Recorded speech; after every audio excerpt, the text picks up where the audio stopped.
가시죠. 가시죠. 그 마이크가 이거 그냥 너무 작게 들리는 것 같은데. 어우, 어라운드 뷰. 이게 근데 그리고 이게 어떻게 보여지는 과학적인 원리가 뭐죠? 카메라가 옆에 달린 건가? 어우, 팔이 짧아. 잠시만 기다려주세요. 카드를 뽑아주십시오. 오랜만에 큰 차 탈라니까 폭이 감이 안 잡히네. 원래 본인 차는 뭐죠? 제 차요? 제 차는 쉐보레. 저희가 타고 있는 차는 K7 더 프리미엄 모델인데, K7이라는 차가 나온 지 이제 막 10년 정도 밖에 안 됐어요. 이제 세대는 2세대밖에 안 됐고, 그런데 역사에 비해서는 기아차에 있어서 한 획을 그었다고 생각을 하거든요. 기아차의 고급 모델 라인업 족보를 쭉 보자고 하면은 네. 포텐샤가 있었어요. 아, 진짜 옛날이네요. 그 다음 포텐샤 다음이 엔터프라이즈. 그러고 나서 현대차랑 기아차랑 이제 합병을 하잖아요. 그쵸. 그러고 나왔었던 차가 오피러스. 사실 오피러스는 다이너스티 후속으로 개발되던 차였어요. 다이너스티 앞에가 딱 그렇게 생겼잖아요. 그쵸. 이제 현대가 제네시스 BH죠. 제네시스 BH를 개발을 시작하면서 그 급이 비슷하니까 굳이 한 회사에서 같이 팀키를 할 필요가 없잖아요. 그쵸. 그러면서 이제 기아차에 오피러스를 내줬고, 그 바로 밑에가 뭐냐면은 옵티마인 거예요. 아, 네. 알아요, 옵티마. 이게 소나타잖아요. 그러니까 지금으로 따지자면은 소나타랑 G80 사이에 아무 차도 없는 거야. 아, 그래서 나온 게 이 그랜저를 베이스로 만들었던, 그랜저 TG를 베이스로 만들었던 K7이란 차. 전문 리뷰어가 아니어갖고 헷갈리긴 하는데, 하여간 그랜저랑 형제 모델이에요. 이게 기념비적인 이유가 피터 슈라이어, 현대기아 자동차 그룹에서 디자이너로 영입을 해왔었는데, 그분의 손길을 거쳐가지고 처음 나왔던 차가 K7이에요. 처음에 K7 나왔을 때 사람들 반응이 진짜 차 이쁘다. 그게 2009년 11월의 얘기고, 2010년 4월에 그 다음에 나왔던 게 1세대 K5. 이제 K 시리즈가 시작이 되죠. 그걸로 인해서 엄청 많은 사랑을 받기 시작하죠. 아, 근데 이거 시승용 차량이라서 썬팅이 하나도 안 돼 있어갖고, 오늘 날씨가 K7 2세대는 뭐가 크게 바뀌었냐, 파워트레인적인 부분에서 기존에 있었던 3300cc짜리 엔진은 일단 없앴어요. 2400cc짜리 GDI 엔진이 원래 있었단 말이에요. 근데 그거를 이번에 엔진을 아예 새로운 걸로 바꿨어요.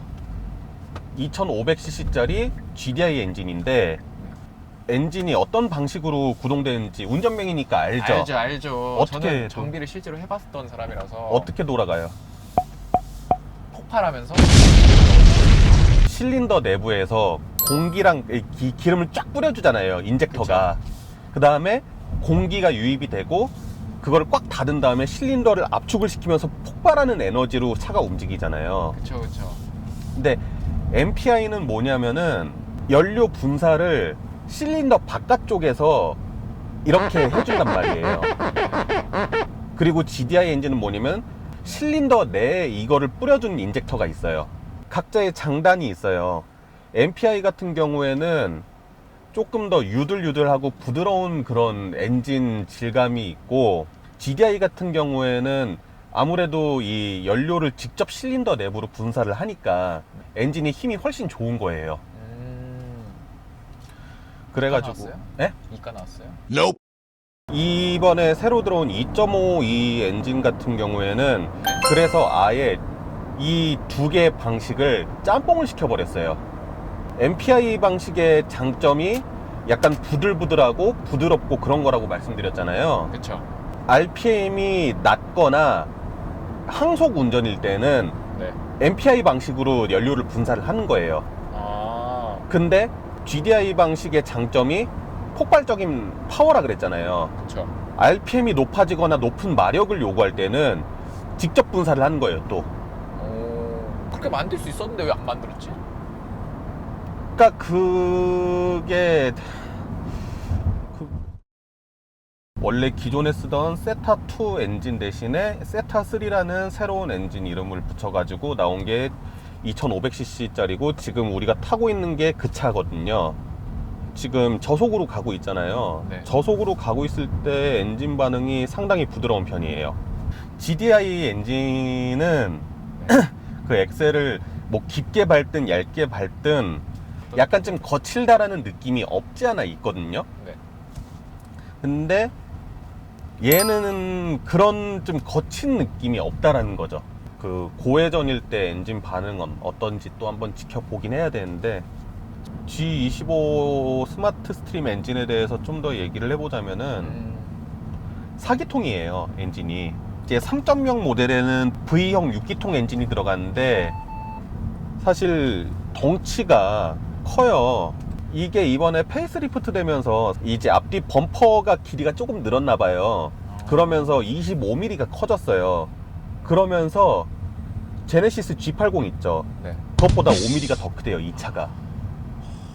이 차 크기가 그렇게 큰데 지금 4기통 2500cc짜리 엔진이 들어가 있단 말이에요. 좀 근데 아직까지는 힘이 부족한 걸 못 느끼겠어요. 아직까지는. 영리하게 만들었네요. 세타2 엔진에서 세타3 엔진으로 넘어오면서 일단은 배기량이 100cc가 늘었잖아요. 네. 그러면서 마력이 8마력 정도 올라갔고, 그리고 마력이 올라갔는데도 불구하고 연비가 더 좋아졌어요. 연비가 몇이죠 이게? 얘가 공인 연비는 11.8 정도 나와요.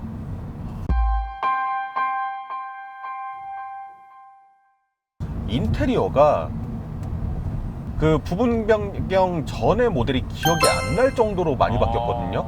스크린 자체가 길어졌죠. 아 맞아요. 길어지면서 화면도 훨씬 커지고 터치가 되게 자연스러워요. 약간 스마트폰이 되게 자연스럽잖아요. 일단 디스플레이 느낌 좋아요. 약간 디자인 쪽만 보면은 랜드로버의 디스플레이 배치가 보통 약간 이런 느낌이긴 하거든요. 근데 상당히 이쁘게 돼 있고, 그 다음에 약간 눕혀져 있어 가지고 시야도 되게 봤을 때 잘 보이는 곳에 있어요.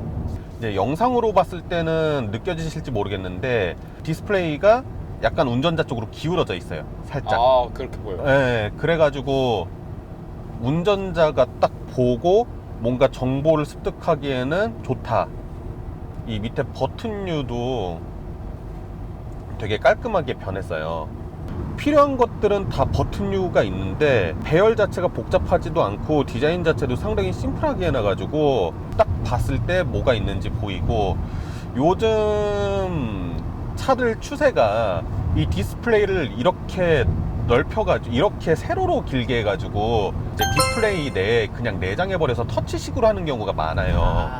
이런 물리 버튼 같은 경우에는 딱 누르면은 눌렀다라는 게 느껴지잖아요. 네 그러네요. 터치식은 내가 안 보고 누르면 터치가 됐는지 안 됐는지 몰라요. 맞아. 오히려 더 불편해진 거예요, 유저가 쓰는 것 자체는. 근데 현대차 같은 경우에는 그 물리 버튼을 남겨둠으로 해가지고 이런 것에 대해서는 좀 좋은 것 같다. 소재를 보면은 부분 변경되기 전에 K7 같은 경우에는 여기로 이렇게 되게 길게 가로줄로 우드그레인이 유광이 있었어요. 유광. 기억나요. 맞아. 사실 유광 우드그레인이 요즘 추세는 조금 아닌 것 같거든요.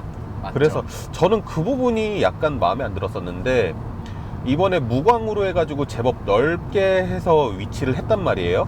그 위로 이렇게 쫙 가로질러 가는 크롬 라인 해가지고 에어벤트까지 연결이 되고, 소재 같은 경우에는 나쁘지 않은 것 같아요. E급의 차에서는 나쁘지 않은 정도의 소재를 쓴 것 같아요. 이 위에 같은 경우에도 가죽으로 해가지고 잘 덮어놨고, 이런 버튼의 조작감이라든가 그런 것도 나쁘지 않고요. 누르는 위치는? 누르는 위치도 딱 좋아요. 지금 딱 여기 손 닿잖아요. 이렇게 하면 바로 손 닿잖아요. 손 바운더리 안에 있으니까. 차 키 아까 보여줬어요? 내가? 못 봤어요. 차 키 못 봤어요? 네. 되게 이쁘게 생겼어요. 그 일반적으로 우리가 생각하는 차 키는 넓은 면적의 버튼이 있잖아요. 그렇죠. 근데 얘는 이 얇은 면적의 버튼이 있더라고. 듀퐁 알아요? 듀퐁? 네 라이터 제조회사. 내 친구가 옛날에 여자친구한테 그 선물을 받았거든요. 근데 그 그거 여자친구 몰래 나이트가 제 차도 스마트키가 달려있지만은 스마트키 버튼을 누를 일이 잘 없어요. 생각보다 기능적인 면보다는 디자인적인 면을 조금 더 중시를 한 것 같은데, 사용 용도를 생각했을 때는 기아차가 영리하게 선택을 한 것 같다. 좌우측에 이제 방향지 시등을 켜면은 사이드미러 밑에 있는 카메라가 왼쪽에 시야를 보여줘요. 우리가 사이드미러만 확인했을 때는 안 보이는 사각지대라는 게 있단 말이에요. 사이드를 직접 체크하는 수밖에 없어요. 어깨를 돌려갖고 고개를 돌려갖고 이 왼쪽 오른쪽에 사각지대를 좀 보여주니까. 확실히 안정성 면에서 좀 좋겠네요. 그쵸. 제가 어제 대구를 갔다 왔습니다. 지금 어제 오늘 합쳐갖고 지금 한 1000km 운전할 것 같은데 죽을 것 같거든요 지금. 어제 내 차 타고 네, 갔다 왔죠. 어제는 크루즈를 타시고 오늘은 K7을 탔는데 아, 편하긴 편해. 그 어댑티브 크루즈 컨트롤이라고 요즘 사실 많이 상용화 됐어요. 중형차도 옵션에 넣을 수 있고. 그런데 이거를 처음 써봤거든요. 네. 이 차는 좌우 차선을 인식해가지고 차선을 자기가 유지까지 해줘요. 네. 그러니까 핸들 놓고 엑셀에서 브레이크 발 떼고 이렇게 가도 앞차 간격하고 맞춰가지고 자기가 알아서 차간거리 유지해주면서 차선 맞추면서 지가 알아서 주행을 하는 거예요. 이러니까 편하지. 장거리를 가도. 확실히 피로감 확실히 아, 좀 더 확실하게 편해요. 심지어 얘는 내비게이션하고 연동돼 있어가지고 크루즈 설정 속도를 그 제한 속도보다 높게 설정해뒀다. 카메라를 자기가 알아서 딱 캐치를 해가지고 그 앞에서 속도를 줄여줘요. 거짓말. 진짜. 와, 그건 신세계다. 저는 사실 기계를 네. 그렇게 믿지를 않아요. 시도해보면서도 불안한 느낌이 있었는데 생각보다 차선도 잘 지켜주고 생각보다 차간 간격도 되게 잘 지켜주고 불안함 없이 가는 것 같아갖고 운전하면서 할 게 없어요. 중간중간에 상황 봐가지고 조금 뭐 이렇게 공사를 한다든가 그런 거 있으면은 그냥 그때만 좀 잡아주면 되는 거고, 신형 소나타에 들어갔던 빌트인 캠이라고 해서 그 블랙박스가 내장으로 돼 있는 게 이 차에도 달려서 나왔더라고요. 타임랩스 기능이 있어가지고 이렇게 주행하는 걸 찍을 수도 있겠더라고요. 그래서 확실히 내가 그래서 우리 같이 이제 자동차 유튜브를 지망하는 지망생들한테는 이런 옵션 하나 있으면은 기가 막히게 쓸 수 있겠다. 이게 핸드폰으로 USB랑 연결을 해 놓으면은 바로 또 다운을 받을 수 있어요. 어플리케이션 통해 가지고 드라이브 모드 뭐 조정할 수가 있는데, 지금 같은 경우에는 노멀 모드로 주행을 하고 있고요. 여기서 스포츠 모드로 한번 전환해 볼게요. 드라이브 모드 지금 스포츠로 전환해 놨고, 그러면 엑셀 반응이 민감해졌고 RPM이 지금 3000rpm 정도까지 갔는데 변속을 안 하고 있거든요. 그러니까 높은 회전수를 유지를 시켜줘 갖고 즉각적인 반응을 이끌어내는 건데, 지금 좀 밟았더니 바로 기어 다운되면서 4000rpm. 공공도로에서 달리고 있으니까 그렇게 막 쏠 수는 없는데 폭발적으로 막 끌고 나가준다 그런 느낌까지는 아닌데, 4기통 2500cc가 할 수 있는 최대한의 노력을 한다라는 느낌이 들어요. 좀 높은 힘을 요할 때나 이제 그럴 때는 직접 분사를 한다 그랬잖아요. 그죠. GDI 특유의 그 좀 까랑까랑한 느낌이 있어요. 그런 느낌이 조금 올라오네. 지금 에코 모드로 나왔어요. 최대한 낮은 회전수를 이용해 가지고 연비 주행을 하게 하고, 그 다음에 그 이산화탄소 배출량을 줄일 수 있게끔 설정을 해둔 모드 같은데, 에코 모드로 하니까 그냥 되게 부드럽고 그렇게 가네요. 이번에 세타3 엔진 얹으면서 기존의 3.0 엔진 상위 모델에 있었던 8단 변속기를 같이 물렸거든요. 변속기를 다단화했다는 건 뭐냐면은 빠르게 변속을 시켜주면서 낮은 엔진 회전수를 유지를 시켜줘서 그만큼 이제 연비를 좋게 하고, 또 그만큼 엔진 회전수가 낮다 보니까 이산화탄소 배출량이 낮아지고 있고, 전 세계 자동차 브랜드들의 공통적인 지향점이 뭐냐면은 배출가스를 어떻게 줄일 것이냐 그거거든요. 중요한 숙제 중 하나죠. 중요한 숙제죠. 네. 우리가 지금 남춘천까지 왔거든요. 아. 주유 게이지 한 칸 줄어들었어요. 주유 게이지 되게 다단화되어 있는데 딱 한 칸 줄어들었어요. 딱 한 칸이요? 딱 한 칸. 와 그럼 연비가 진짜 좋긴 좋네요. 연비가 괜찮은 것 같아. 아 근데 진짜 놀러 온 것 같다.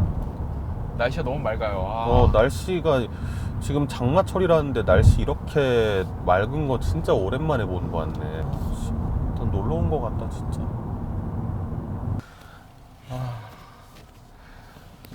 이거 자동차 리뷰하는 거 만만치가 않다.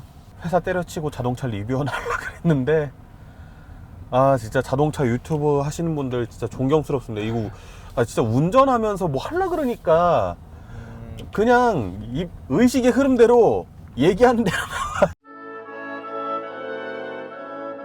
근데 뒷자리도 네. 진짜 넓고 딱 제가 제일 깔끔하게 잘 돼 있어서 너무 좋아요. 이 차가 네. 그랜저랑 같은 플랫폼을 공유를 하는 걸로 알고 있어요. 얘는 그랜저보다 휠 베이스가 1cm 딱 더 길거든요. 10mm라고 하면은 되게 별거 아닌 수치 같은데 어쨌든 1cm를 늘리려면은 같은 뼈인데 그냥 쓰면 그쵸. 되는데 그만큼 일부러 더 늘렸다는 얘기인 거 아니에요. 맞아요. 그러면은 그만큼 얘는 세팅을 뒷좌석 위주로 가져가겠다는 얘기예요. 그랜저 처음 나왔을 때 광고 보면은 막 도심 한가운데서 드리프트하고 막 그러거든요. 되게 스포티한 면을 강조를 했단 말이에요. K7은 그랜저에 비하면은 약간 좀 무른 세팅? 그러니까 뒷좌석이나 이제 실제 탑승자의 승차감을 위한 세팅이라고 보시면 될 것 같아요. 화내진 마시고. 이게 떨어졌어요. 리뷰가 둘 다 처음이니까 장난이 아니라 이거는 진심으로 편안해서 졸았어. 내가 뒤에 보니까 눈 감고 있더라. 시트에 기대갖고. 그러니까 고프로 떨어지지. 춘천에 도착을 했습니다. 와. 너무 가식적인 거 아니야? 사실- 방금 너무 가식적이었는데? 생각지 못한 춘천이라서 계획을 했으면 기뻐했을 텐데 지금 놀란 게 뭐냐면은 네. 생각보다 핸들을 되게 쫀쫀한 느낌으로 잘 쬐는 느낌? 지금 내가 계속 고속화도로 길만 달리고 있다 보니까 이게 진짜 핸들링이 쫀쫀한 건지 어쩐 건지는 모르겠는데 고속도로 IC 같은데 돌아 나갈 때도 생각보다 쫀쫀한 느낌이 들더라고요. 근데 물론 정확한 거는 뭐 와인딩이나 뭐 그런 데서 봐야지 알겠지만은 어차피 이 정도 크기의 차면은 핸들링에는 한계가 있어요. 그리고 이 차의 목적성 자체가 가족들 타는 차잖아. 그쵸. 어떻게 보면 패밀리카죠. 패밀리카죠 진짜. 세팅 자체가 묶어놓은 게 조금 쫀쫀하게 묶어놓은 것 같아. 그래서 옛날에는 조금만 고속으로 달리면은 좀 불안한 느낌이 없지 않아 있었는데 지금은 그래도 불안한 느낌은 없는 것 같아요. 과속 방지턱 넘어가는 것도 되게 깔끔하네. 승차감 위주로 해서 좀 무르게 잡아놓으면은 반진동이 엄청 심해서 그 멀미 심한 분들은 막 그럴 때 있어요. 얘는 좀 무른 세팅이라고 하는데 그럼에도 불구하고 나쁘지 않게 잡았네. 지금부터는 약간 와인딩 로드 쪽으로 가야 되는데 확실히 좀 무른 세팅이라서 네. 조금 이 앞으로 왔다 갔다 하는 그런 느낌은 있는데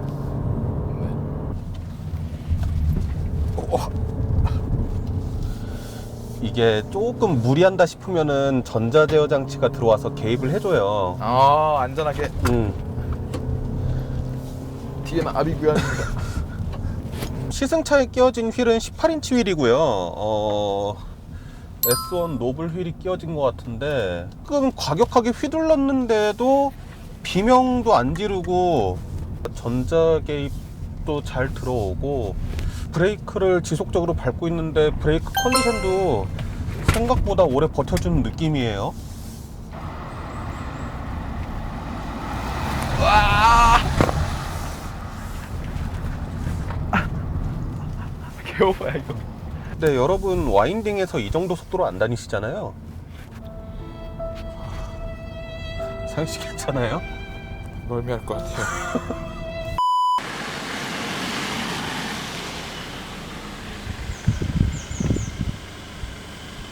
자, 저희가 서울 시청 쪽에서 출발을 해가지고 지금 춘천에 있는 청평사까지 왔는데요. 저는 자동차 리뷰 유튜버가 못 될 것 같습니다. 존경합니다, 진짜. 부분 변경 모델이라서 사실 크게 바꾼다는 것 자체가 어려워요. 외판 같은 경우에는 크게 손대지 않고 이제 범퍼나 등화류 정도만 일부 조금 이제 다듬어 가지고 다른 모습을 연출을 해야 되는데, K7 2세대 페이스리프트 모델은 그걸 되게 잘 해냈다는 느낌이 있어요. 일단은 전면부에서 가장 크게 눈에 띄는 거는 그릴이에요.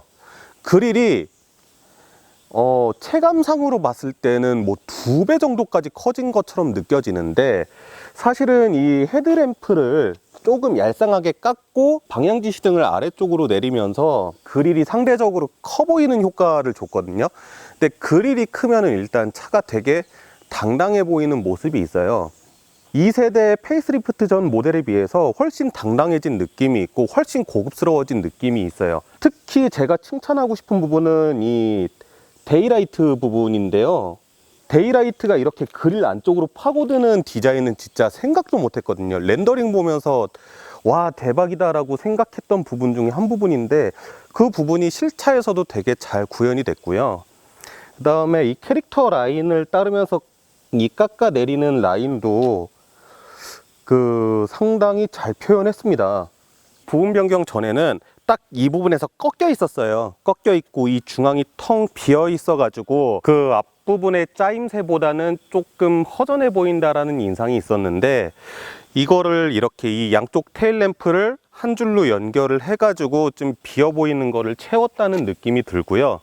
그다음에 이 브레이크 등이 점등되면 아시겠지만은 여기에 인터넷에 보니까 절취선이라고 부르던데, 요즘에 디자인 포인트에 있어서 램프의 그 디자인을 엄청 많이 좀 신경을 쓰는 부분이 있는 것 같더라고요. 기아 로고 부분을 누르면은 이렇게 트렁크가 열려요.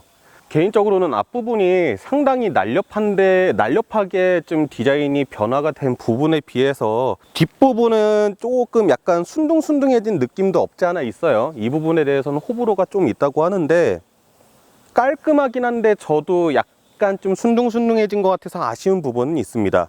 옆모습은 사실 페이스리프트다 보니까 크게 바뀔 수 있는 부분이 없어요. 뒷좌석, 제가 운전석에 앉아서 계속 얘기를 했기 때문에 뒷좌석에 대한 얘기를 거의 못했는데요. 뒷좌석을 보여드리면요, 제가 운전하던 포지션 그대로 딱 앉아서 보니까 레그룸이 한 뼘이 넘게 남더라고요. 한 뼘이. 그러니까 정말 광활하다, 그 정도로 표현을 할 수 있을 것 같고요. 헤드룸도 지금 이 차는 물론 옵션으로 파노라마 선루프가 적용된 차량이 아니긴 하지만은 충분히 넉넉합니다.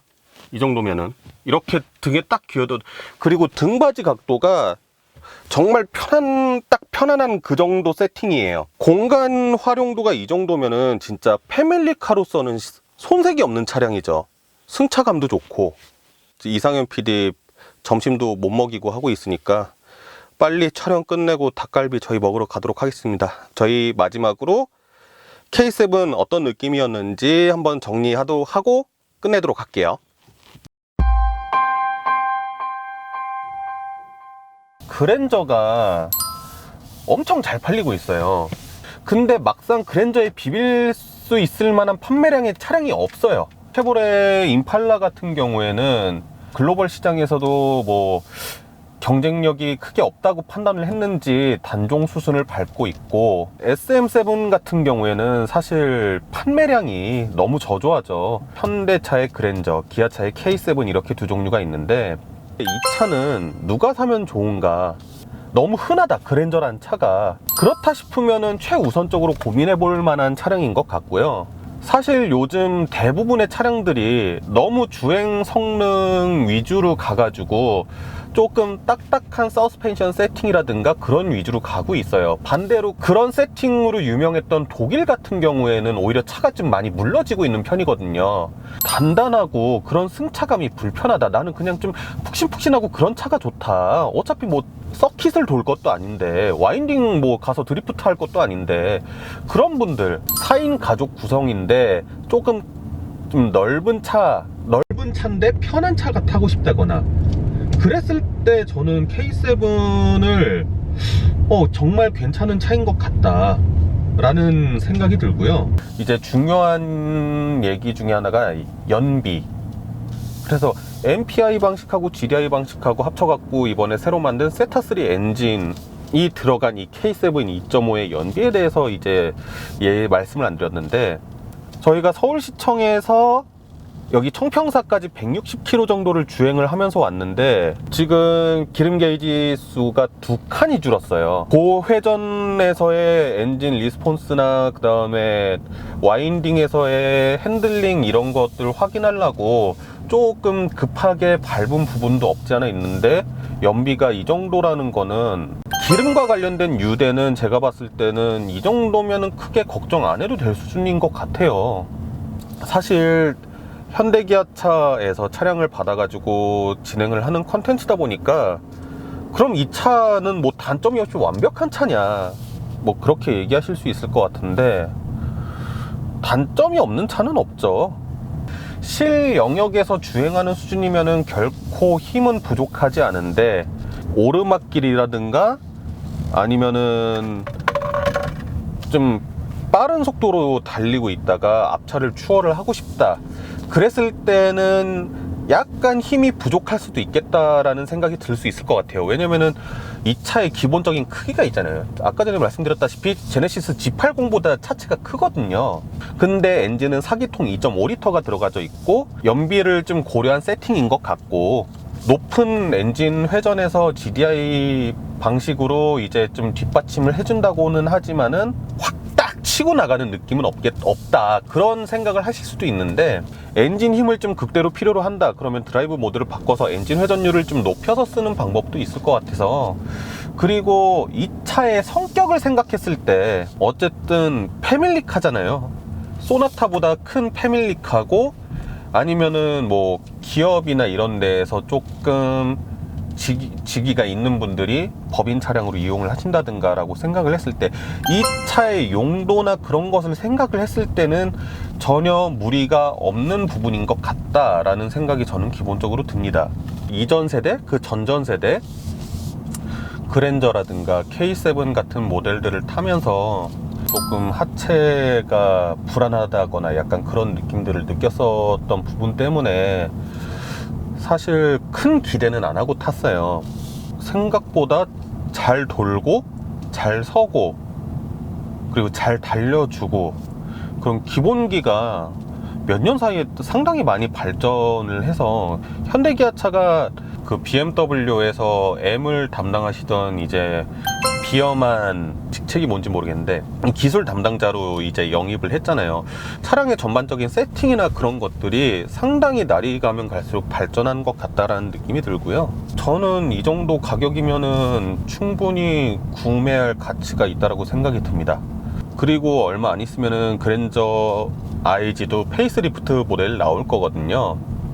그때도 현대기아차에서 차 한 번만 주신다면은 지금보다 훨씬 발전한 모습으로 해보도록 하겠습니다. 그리고 회사 열심히 다닐게요. 저는 자동차 유튜버 뭐 리뷰어는 힘들 것 같네요. 이상현 PD 데리고 춘천까지 왔으니 닭갈비 먹이고 야근 시키고 그러도록 하겠습니다. 다음엔 상현 씨가 할래요? 방금 전에 또 자고 있더만.